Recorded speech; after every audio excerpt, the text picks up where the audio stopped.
देश और दुनिया की तमाम छोटी और बड़ी खबरों के लिए हमारे चैनल को सब्सक्राइब करना न भूलें और बेल का बटन जरूर दबाएं।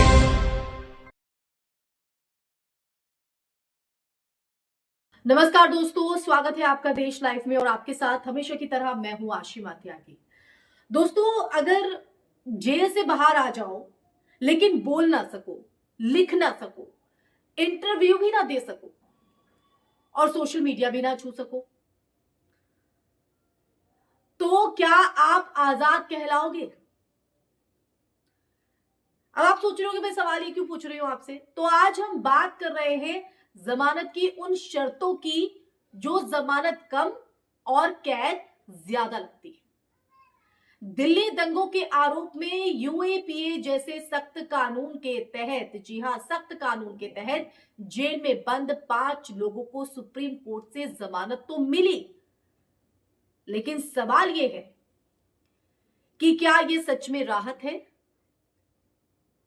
या बस जेल की दीवारें बदल दी गई। तो आज हम इसी पर चर्चा करेंगे, इस सवाल का जवाब ढूंढने की कोशिश करेंगे इस चर्चा के माध्यम से। लेकिन उससे पहले आप लोगों से अपील, इंसाफ की आवाज को बुलंद करने के लिए और सच्ची पत्रकारिता के लिए हमारा यानी देश लाइव का सहयोग करें। साथ ही डिस्क्रिप्शन में दिए गए लिंक को ओपन कर ज्वाइन बटन दबाकर आप हमसे यानी देश लाइव से सीधा जुड़ सकते हैं दोस्तों। तो दोस्तों, सबसे पहले आपको बताते हैं कि पूरा मामला आखिर है क्या। दिल्ली दंगों के मामलों में कुछ आरोपियों पर यूएपीए यानी कि गैर कानूनी गतिविधि अधिनियम लगाया गया। हम जानते हैं, हम इस बात को बिल्कुल वाकिफ है इस बात से कि यूएपीए के तहत जमानत मिलना बेहद मुश्किल है, बेहद मुश्किल। सालों तक ट्रायल शुरू नहीं होता है और आरोपी अंडर ट्रायल जो है वो रहते हुए भी सजा काटते रहते हैं। लेकिन अब लंबे समय बाद सुप्रीम कोर्ट ने 5 आरोपियों को जमानत दी। लेकिन जमानत को लेकर सवाल है। जमानत के साथ दरअसल कई असाधारण शर्त भी हैं, वो भी जोड़ दी गई दोस्तों। और इन्हीं शर्तों ने कहीं ना कहीं सवाल खड़े कर दिए, जो कि मैंने शुरुआत में कहा कि आप जेल से बाहर तो आए, लेकिन आप ना सोशल मीडिया को छू सकते हैं, ना आप किसी से इंटरव्यू दे सकते हैं, ना अपनी बात रख सकते हैं। तो फिर ये कैसी आजादी, ये कैसी जमानत? अब आते हैं कि जब जमानत की बात हो रही है तो जमानत की शर्तें कानून या नियंत्रण। ये सवाल इसलिए क्योंकि अब जरा ध्यान से सुनिए दोस्तों, ध्यान से सुनिए कि जमानत मिलने के बाद इन लोगों को क्या क्या नहीं करने की आजादी है, क्या क्या नहीं करने की आजादी। तो ये मीडिया से बात नहीं कर सकते, ये पहली शर्त है जो असहज करती है। सोशल मीडिया पर भी कुछ नहीं लिख सकते हैं और किसी भी सार्वजनिक कार्यक्रम में भाग भी नहीं ले सकते हैं, ये तीसरी शर्त। और केस से जुड़ी बातों पर अपनी राय भी नहीं दे सकते। दिल्ली से बाहर जाने पर भी सख्त पाबंदी। पुलिस और जांच एजेंसियों की लगातार निगरानी इन पर रहेगी। ये तमाम वो शर्तें हैं जो जमानत जिसके आधार पर मिली है। अब सवाल यह है कि अगर बोलना मना है, अगर लिखना मना है, अगर विचार व्यक्त करना मना है, तो ये जमानत कैसी? तो ये कैसी आजादी? ये सवाल खड़ा होता है और सवाल वाजिब भी है। जमानत का मतलब क्या है? अगर एक शख्स बाहर जा रहा है और ठीक है, वो सबूतों को कुछ हार्म करता है या कुछ इस तरह की चीजें करता है जिससे केस प्रभावित हो, तो वो सवाल खड़े होते हैं। लेकिन बोल नहीं सकता, बात नहीं कर सकता, तो सवाल खड़े होंगे ना। जमानत का संवैधानिक मतलब क्या है वो दरअसल मैं आपको बताती हूं। भारतीय संविधान की अगर बात करूं तो भारतीय संविधान में जमानत का जो मूल सिद्धांत है, bail is the rule, jail is the exception. जमानत का मतलब होता है व्यक्ति निर्दोष माना जाएगा जब तक दोष सिद्ध ना हो, तब तक उसकी आजादी बनी रहे। यानी कि वो लिख भी सकता है, वो बोल भी सकता है, आजादी से घूम भी सकता है। लेकिन यहां एक नया सवाल खड़ा होता है, वो ये कि क्या अदालतें अब जमानत को भी एक तरह की सजा बना रही हैं? और क्या ये सिर्फ चुनिंदा लोगों पर है या फिर सब पर ये नियम बराबर लागू होता है? ये भी सवाल खड़ा होता है।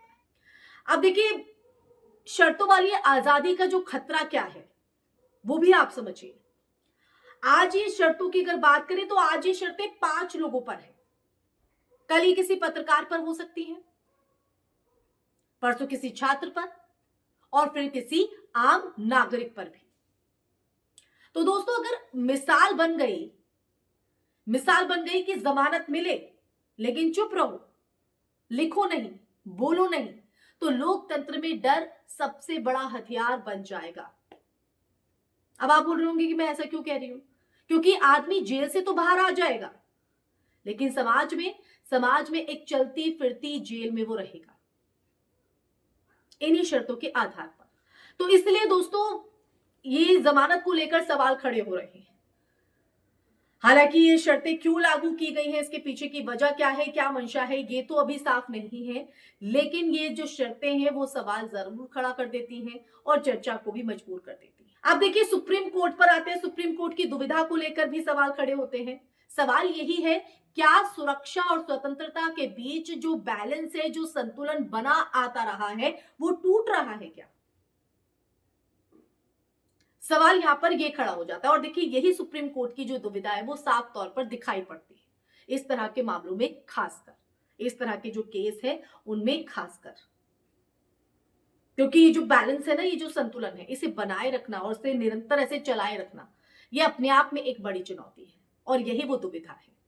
तो ऐसे में आज की चर्चा में आखिरी सवाल दोस्तों यही बनता है कि आज मुद्दा ये नहीं है कि आरोपी दोषी है या नहीं, ये तो अदालत तय करेगी और ये अदालत का काम भी है, उसमें हमें जाना भी नहीं चाहिए। लेकिन आज अगर मुद्दे की बात करें तो मुद्दा ये है कि क्या जमानत अब एक नई तरह की कैद बनती जा रही है?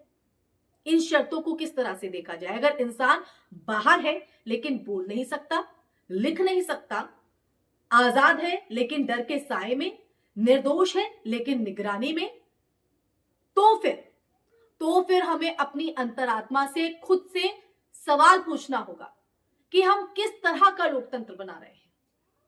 जी हां, किस तरह का? क्योंकि आजादी सिर्फ जेल से बाहर होना नहीं है, आजादी है बिना डर के जी पाना। जी हां, बिना डर के जी पाना। अगर आप चाहे तो जरूर खुद से सवाल पूछिए और जवाब भी ढूंढेगा।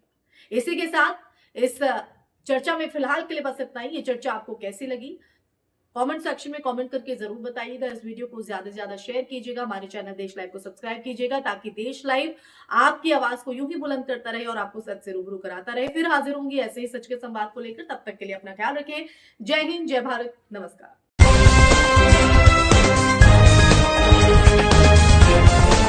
देश और दुनिया की तमाम छोटी और बड़ी खबरों के लिए हमारे चैनल को सब्सक्राइब करना न भूलें और बेल का बटन जरूर दबाएं।